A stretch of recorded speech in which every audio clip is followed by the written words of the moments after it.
Setiap pemimpin bertanggung jawab meningkatkan kesejahteraan masyarakat, menciptakan rasa aman dan nyaman setiap saat. Di benaknya hanya boleh terpikir warga, bukan kelompok tertentu, apalagi anggota keluarganya saja. Apa yang dilakukan Mariono Hasan kala menjabat Camat Benda Kota Tangerang tahun 2009 hingga 2014 lalu. Saat itu masyarakat tengah heboh dengan pembangunan proyek strategis nasional yang dilaksanakan pemerintah pusat.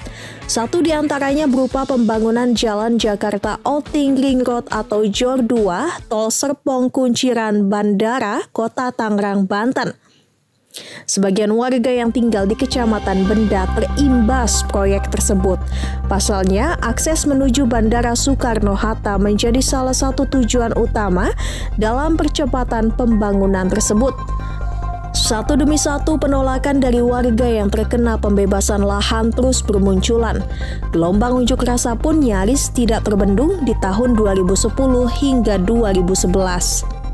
Akan tetapi, situasi panas itu bisa diredam Mariono bahkan hingga tahun-tahun setelahnya.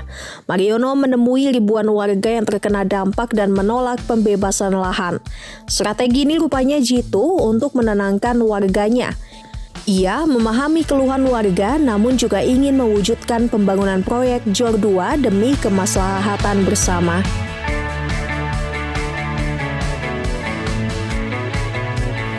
Kalau ada sesuatu yang perlu dibicarakan masyarakat, dia itu langsung turun, berhubungan langsung dengan masyarakat. Dan nggak banyak masalah zaman saat ini saya sama dengan Pak Mariono, karena memang semua masalah bisa dihandle bersama. Memang menurut saya beliau itu luar biasa, pemuda dan orang gesit, cepat bergeraknya gitu ya. Pernah terjadi, saya datang ke wilayah saya pada saat itu. Saya pikir saya orang yang pertama datang ke masyarakat. Ternyata masyarakat itu lebih kenal ke Pak Mariono kok dibanding saya gitu ya. Jadi saya ketinggalan langkah oleh beliau karena dia anak muda yang cukup bermasyarakat. Dan untuk Kecamatan Benda barangkali kalau nanya Pak Mariono, nggak ada orang yang bilang Pak Mariono orang nggak baik. Dia orang baik. Dia nggak membedakan si A atau si B. Di mata Pak Mariono semua sama. Warga yang perlu dibantu. Dia tidak lihat siapa orang itu. Yang penting kalau ada masyarakat yang perlu pertolongan pemerintah, terutama camat, beliau itu orang yang paling pertama. Selama menjadi orang nomor satu di Kecamatan Benda, Mariono dikenal sebagai pemimpin yang gemar membantu masyarakat. Salah satunya ketika warganya terkena musibah banjir. Kala banjir melanda kawasan Benda, Mariono terjun langsung untuk mengecek kondisi warganya sembari memberikan bantuan. Pagi, siang, maupun malam, Mariono menjambangi satu persatu rumah warga yang terdampak banjir kala itu. Ketika di musim saat banjir, dia itu langsung mengevakuasi warga, langsung datang door to door dan memberikan bantuan, baik itu pagi, siang ataupun malam, bahkan sampai pagi hari. Jadi di situ biasanya dievakuasi, ditempatkan di kantor pemadam kebakaran. Di situ nanti pengungsi baru diberikan bantuan-bantuan dari kecamatan. Dulu kan ada dapur umum, jadi kecamatan membuat dapur umum, lalu kita memberikannya langsung ke korban yang terdampak banjir itu. Salah satu cara Mariono Hasan untuk merekatkan hubungannya dengan masyarakat adalah dengan berdialog. Hal ini berulang kali menjadi cara ampuh untuk meredam gejolak di tengah masyarakat saat penggusuran bangunan liar di sepanjang Jalan Songsit, Kecamatan Benda. Dialog dan pendekatan ala Mariono membuat warganya memahami program yang tengah dijalankan, ujungnya demi kepentingan bersama. Selain itu, terdapat peninggalan Mariono yang saat ini terpampang di sepanjang Jalan Husein Sastra Negara, serta Jalan AMD, yakni pohon rimbun yang berjejer. Pohon-pohon tersebut merupakan buah tangan Mariono kala menjabat sebagai Camat Benda. Ketika pembersihan Songsit di Jurumudi, itu kan dulu lapak yang sengaja lokasi itu akan dibuat STA 11. Jadi dari Hussein Sastranegara menembus ke jalan Daan Mogot. Itu dulu sempat dialog dengan warga sekitar, pemilik lapak, dengan Pak Mariono. Yang dikedepankan oleh pimpinan kita saat itu, Pak Mariono utamakan dialog, utamakan pendekatan-pendekatan. Itu yang menyentuh langsung kepada masyarakat.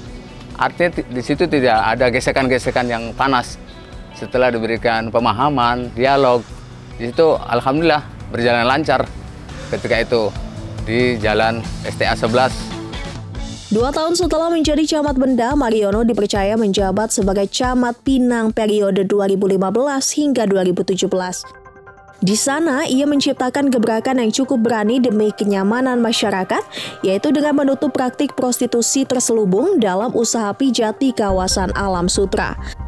Berawal dari laporan masyarakat, Mariono dan jajarannya dengan cepat melakukan sidak untuk menutup tempat praktik prostitusi tersebut. Bermodalkan dialog dan pendekatan yang dilakukan Mariono, penutupan praktik lokalisasi prostitusi itu berjalan mulus tanpa adanya gejolak maupun gesekan. Memang merasakan setelah dia itu ditutup dengan dia, yang namanya itu sepas segala macam bentuknya itu kan. Ya alhamdulillah setelah ditutup itu ya masyarakat ya banyak berterima kasih dengan Pak Mariono, Camat Pinang pada tahun 2016 itu. Itu karena kan ya memang merugikan masyarakat juga dengan adanya seperti itu. Sepas segala macam itulah. Ya banyak adu-aduan lah gitu kan. Bagaimana sih kampung kita ini ada beginian? Sekarang setelah Rasulullah bangun kok ada beginian gitu kan. Dulu nggak pernah ada gitu kan. Ya alhamdulillah beliau itu memang selalu menyidak mensiping masalah minuman keras selama dia menjabat menjadi camat Pinang. Penutupan lokalisasi prostitusi tersebut sejalan dengan nilai-nilai keislaman dan moto Kota Tangerang, yaitu kota berakhlakul karimah. Dalam sejarah Islam disebutkan Nabi Muhammad SAW kerap terjun langsung untuk menumpas kebatilan di kawasannya. Islam pun mengajarkan pemimpin di sebuah wilayah agar membuat keputusan atau aturan dengan tujuan menghilangkan keresahan di lingkungan masyarakat.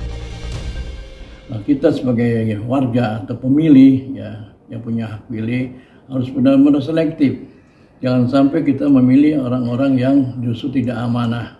Hanya gara-gara mungkin ada serangan fajar istilahnya ya. Apakah itu berupa uang, apakah sembako dan lain sebagainya. Padahal dia tidak memiliki sifat amanah, dipilih. Nah ini dan kedepannya akan hancur lah. Nah ini kemudian Patona harus pandai juga ya. Pemimpin juga harus pandai, harus cerdas, ya, bisa melihat visi ke depan.